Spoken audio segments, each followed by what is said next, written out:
হামজা শহীদদের অন্তর্ভুক্তিতে ২০২৫ সাল বাংলাদেশ ফুটবলের জন্য ছিল এক সোনালী অধ্যায়। তবে জাতীয় দলের একাদশে থাকা না থাকা নিয়ে পুরো বছরটাই ধোঁয়াশায় কেটেছে অধিনায়ক জামাল ভুঁইয়ার।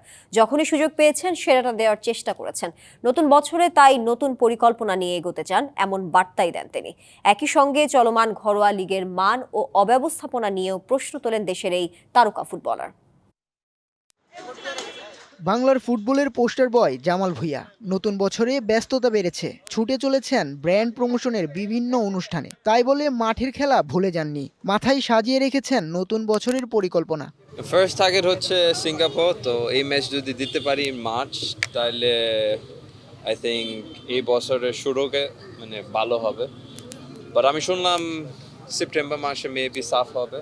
যদি সাফ হয় তাহলে অফকোর্স আমার লক্ষ্য হবে সাফ চ্যাম্পিয়নশিপ, কারণ যে স্কোয়াড যারা আছে এটা অনেক স্ট্রং আমি মনে করি। নতুন এবং ফিরে আসা গ্রাহকদের জন্য নগদে চলছে ক্যাশব্যাক সহ প্রতিদিন হাজারো উপহার জেতার সুযোগ। হবে আশা আর ফেরা, সারপ্রাইজ সেরা। বাংলাদেশ ফুটবল লিগে ব্রাদার্সকে প্রতিনিধিত্ব করছেন জামাল ভুঁইয়া। মাঠে গড়িয়েছে নারী ফুটবল লিগও। তবে ঘরোয়া লিগের মান ও ব্যবস্থাপনা নিয়ে একদমই সন্তুষ্ট নন তিনি। উন্নতির রাস্তাও বাতিয়ে দেন এই ফুটবলার।